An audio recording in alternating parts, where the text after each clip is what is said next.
समाधि रूपी कल्पद्रुम की उपयोगिता।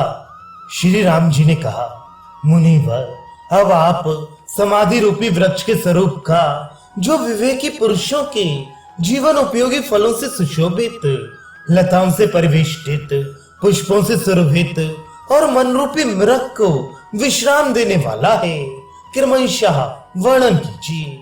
श्री वशिष्ठ जी बोले, रघुनंदन, मैं उस समाधि रूपी वृक्ष का वर्णन कर रहा हूँ।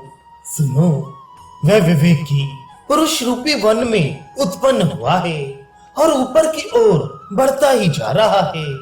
पत्रों, पुष्पों और फलों से लदा हुआ वह वृक्ष ज्ञानी जनों को सर्वथा जीवन प्रदान करने वाला है।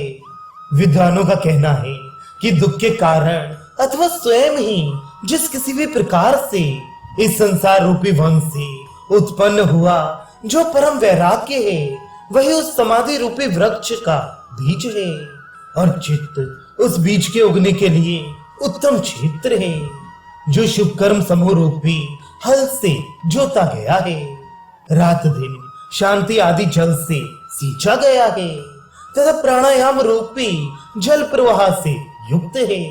जब विवेकी जन रूपी कानन में चित्त रूपी भूमि विवेक द्वारा परिष्कृत हो जाती है, तब संसार से वैराग्य रूप समाधि वृक्ष का बीज स्वयं ही जाकर उस भूमि में गिरता है। उस समय दृढ़ बुद्धि वाले पुरुष को चाहिए कि अपने चित्त रूपी भूमि में गिरे हुए उस ध्यान समाधि बीज को खेद रहित होकर यत्न पूर्वक सींचता रहे तथा कायिक, वाचिक और मानसिक तप एवं दान से, अमानित्य आदि गुणों से और तीर्थ स्थानों में निवास रूपी शांतिमय वृत्ति से उस बीज की यत्न पूर्वक रक्षा करता रहे। इस प्रकार सिंचन आदि के पश्चात जब उस बीज में अंकुर निकल आए, तब उसकी रक्षा के लिए रखवाली करने में अत्यंत निपुण संतोष नामक पुरुष को उसकी प्रिय पत्नी मुदिता के साथ रक्षक रूप में नियुक्त कर देना चाहिए। तत्पश्चात उस अंकुर का विनाश कर डालने के लिए टूट पड़ने वाले पूर्व वासनाओं में स्थित आशा रूपी विहगों, पुत्र कलत्र आदि के अनुराग रूपी पक्षियों और काम, गर्व आदि गीधों को उस रक्षक के द्वारा भगा देना चाहिए।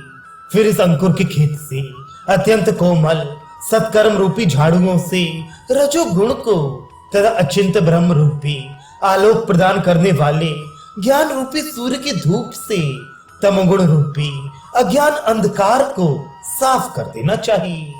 उस अंकुर का विनाश कर देने के लिए उस पर तरंगों के समान चंचल एवं विनाशी संपत्ति रूपी नारियां तथा दुष्कृत रूपी मेघों द्वारा प्रेरित वज्र टूट पड़ते हैं। इसलिए धैर्य, औदार्य, दया आदि मंत्रों तथा जप, स्नान, तप और दम आदि के सहयोग से प्रणवार्थ चिंतन रूपी त्रिशूल के द्वारा उनका निवारण कर देना चाहिए। इस प्रकार जब उस ध्यान बीज की भली भांति रक्षा की जाती है, तब उससे विवेक नामक नवीन अंकुर उत्पन्न होता है, जो जन्म से ही उन्नतिशील और सौंदर्यशाली होता है।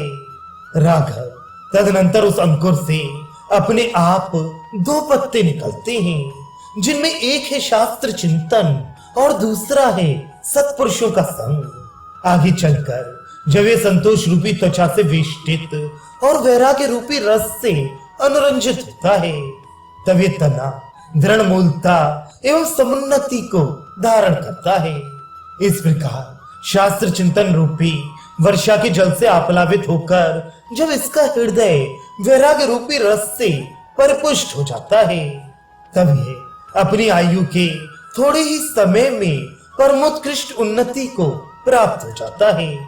धीरे धीरे शास्त्रार्थ चिंतन, सत्पुरुष समागम और वैराग्य रूपी रस से जब वह अत्यंत हृष्ट पुष्ट हो जाता है, तब राग द्वेष रूपी बंदरों द्वारा क्षुब्ध किए जाने पर वह जरा सा भी कंपित नहीं होता। तदनंतर विज्ञान से अलंकृत आकार वाले उस वृक्ष से आत्मरस से सुशोभित तथा दूर देश तक विस्तार करने वाली ये स्फुटता अर्थात आत्म तत्व का स्पष्ट आविर्भाव, सत्यता, सत्ता अर्थात आत्म रूप से स्थिति, धीरता, निर्विकल्पता, समता, शांतता, मैत्री, करुणा, कीर्ति और आर्यता आदि लताएं, शाखा प्रशाखाएं उत्पन्न होती हैं। यूं गुण रूपी पत्तों तथा यश रूपी पुष्पों से लदी हुई इन लताओं से समृद्ध हुआ वे ध्यान समाधि वृक्ष अहंकार त्यागी के लिए कल्प वृक्ष का काम करता है। रामभद्र इस प्रकार जब वे उत्तम ज्ञान रूपी समाधि रूपी वृक्ष लता, पल्लव और पुष्पों से विभूषित हो जाता है, यश रूपी पुष्प गुच्छों से उसकी अद्भुत छटा दिखने लगती है, उसमें गुण रूपी पल्लव लहलहाने लगती हैं और उसकी आकृति प्रज्ञा रूपी मंजरियों से सुशोभित हो जाती है। तब वैराग्य रस को टपकाने वाला वह वृक्ष दिन पर दिन आगामी मूला ज्ञान के उच्छेदक ब्रह्म साक्षात्कार रूपी ज्ञान का प्रदाता होता है। उस समय वह वर्षाकालीन मेघ की तरह सारी दिशाओं को शीतल कर देता है और संपूर्ण सांसारिक ताप को वैसे ही शांत कर देता है जैसे दिन में प्रकट हुए सूर्य के ताप को रात में चंद्रमा शांत कर देता है। जैसे मेघों की घटा छाया पैदा कर देती है, वैसे ही वह वृक्ष उपशम रूपी छाया का विस्तार करता है। वह उपशम चित्त को ऐसा सुदृढ़ बनाता है जैसे पूर्वी हवा बादल को घना कर देती है। वह परमात्म ज्ञान के मूल बंध को वैसे ही अपने आप सुदृढ़ कर लेता है जैसे कुल पर्वत अपने मूल को, तथा वह अपने ऊपर कैवल्य नामक फल के उत्पन्न होने में सहायक शांति आदि मांगलिक पुष्प गुच्छों की रचना करता है। पुरुष के हृदय कानन में जब प्रतिदिन छाया वितान से संयुक्त विवेक रूपी कल्प वृक्ष वृद्धिगत होता रहता है, तब भूतल की त्रिविध तापों का हरण करने वाली बुद्धि रूपी लता उल्लासित हो उठती है और उससे मनोहर शीतलता प्रकट होती है। उसी छाया में मन रूपी मृग जो अनेक जन्मों में भटकने वाला प्राचीन बटोही है और मार्ग में नानावादियों के कोलाहल से व्यग्र हो गया है, संसारा टभी में भटकते भटकते थक कर यहाँ विश्राम पाकर सुख की सांस लेता है। राघवेंद्र सत्ता मात्र ही जिसका आत्मा है, ऐसे पुरुष रूपी चमड़े का अपहरण करने के लिए काम आदि 6 शत्रु उसके पीछे पड़े हैं और वे नाना प्रकार के असार शरीर आदि रूप कटीली झाड़ियों में अपने को छिपाता फिरता है, जिससे उसका मुख छिन्न भिन्न हो गया है। वासना रूपी पायु से प्रेरित होकर संसारा टवी में भटकता हुआ ये मनोमृग अहमता रूपी मृग मारीचिका की ओर सर्वदा दौड़ते रहने से अंतःकरण की तृष्णा रूपी विष के दाह से अत्यंत व्याकुल हो गया है। बड़े बड़े भोगों में ये आदर बुद्धि रखने वाला है। इसी कारण दूर देश में उत्पन्न हुए हरे हरे तृण रूपी विषय भोगों के लिए दौड़ते रहने से इसका शरीर जर्जर हो गया है और पुत्र पौत्र के पालन की व्यग्रता से संतप्त होकर ये अनर्थ रूपी गड्ढे में जा गिरा है। संपत्ति रूपी लता में फंसकर जब यह लड़खड़ाकर गिर पड़ता है, उस समय प्राप्त हुए संकटों से इसका शरीर घायल हो जाता है और जब यह ताप शांति के लिए तृष्णा रूपी सुहावनी सरता के निकट जाता है, तब हर शोक आदि तरंगों से आहत होकर दूर जा पड़ता है। फिर वह व्याधि रूपी दुष्ट व्याधों के भय से भाग छूटने में ही लग जाता है। उस समय उसे दैव प्रारब्ध की कुछ भी संभावना नहीं रहती, जिससे वे मानो व्याध आ पहुंचा है। इस प्रकार के भय से अपने आकार को संकुचित कर लेता है। राजकुमार, ये मनोमृग ज्ञानेंद्रियों के आस्वाद के विषयभूत स्थानों से उत्पन्न दुख रूपी बाणों से भयभीत काम क्रोध आदि शत्रुओं के आक्रमण से व्यग्र और पत्थर के प्रहार के सदृश दुखानुभव के संस्कारों से युक्त है। स्वर्ग नरक रूपी ऊंचे नीचे स्थानों में बारंबार चढ़ने और गिरने से ये अत्यंत व्याकुल हो गया है। काम क्रोध आदि विकार रूपी पत्थरों की निरंतर चोट लगने से इसका शरीर चूर चूर हो गया है। तृष्णा रूपी सुंदर लता कुंजों में प्रवेश करते करते इसकी देह क्षत विक्षत हो गई है। इसे परमात्मा की माया का कुछ भी ज्ञान नहीं है, इसलिए इसने अपनी बुद्धि से नाना प्रकार के मिथ्या व्यवहारों की कल्पना कर ली है, जिसे काबू में लाना अत्यंत कठिन है। ऐसे काम रूपी गजेंद्र की गर्जना से यह भयभीत हो गया है और इंद्रिय समूह रूपी गांव में पहुंचकर पुनः डर के मारे भागने में ही तत्पर है। विषय रूपी अजगरों के अत्यंत विषैले फूतकारों से इसे मूर्छा आ गई है। यह कामुक कामनी रूपी भूमि में पहुंचकर प्रायः विषय रस से अत्यंत मर्दित हो गया है।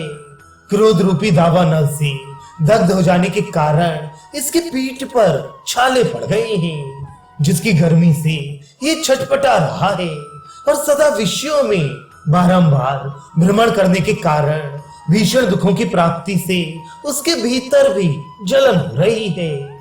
अपने आत्मा में संलग्न नाना प्रकार की अभिलाषाएं ही मानो मच्छर हैं जो इसे डस जाने के लिए इसके पीछे पड़ गए हैं। भोगों के लोभ से उत्पन्न मनोहर प्रमोद रूपी सियार बहुत दिनों से इसके पीछे दौड़ रहा है।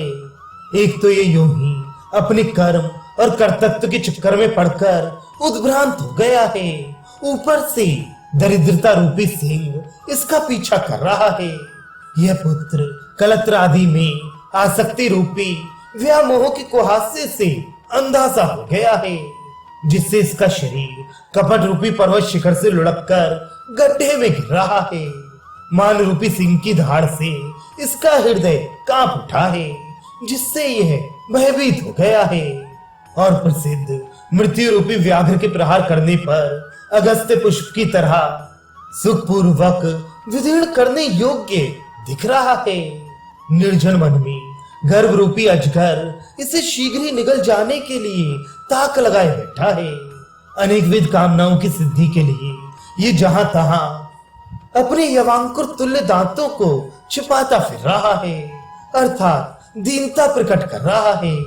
युवावस्था रूपी प्रियतमा पत्नी ने क्षणभर मित्र सा आलिंगन करके इसका परित्याग कर दिया है तथा झंझावत सदृश कुपित हुई इंद्रियों ने इसे नरक आदि दुर्गम स्थानों में ले जाकर डाल दिया है। इस प्रकार का ये मनोमृग जब जन्मांतर अर्जित पुण्य के उदय से कभी समाधि साधन से युक्त होकर इस पूर्वोक्त समाधि वृक्ष के नीचे आ जाता है, तब वे वैसे ही विश्राम सुख का अनुभव करता है, जैसे रात के अंधकार और शीत से पीड़ित प्राणी को सूर्योदय होने पर आनंद प्राप्त होता है। श्रोताओ, आत्मज्ञान से शून्य मूर्ख लोग ताली, तमाल और मौलसिरी के वृक्ष गुल्मों में बने हुए विश्राम स्थानों में प्रचुर पुष्पों के विलास रूपी हासों के समान तुच्छ अनित्य भोगों में फंसे रहने के कारण जिस निरतिशय आनंद का नाम भी नहीं जान पाते, उस मोक्ष नामक परम आनंद को तुम लोगों का अपना मन रूपी मृग इस समाधि वृक्ष के नीचे आने से प्राप्त कर सकता है।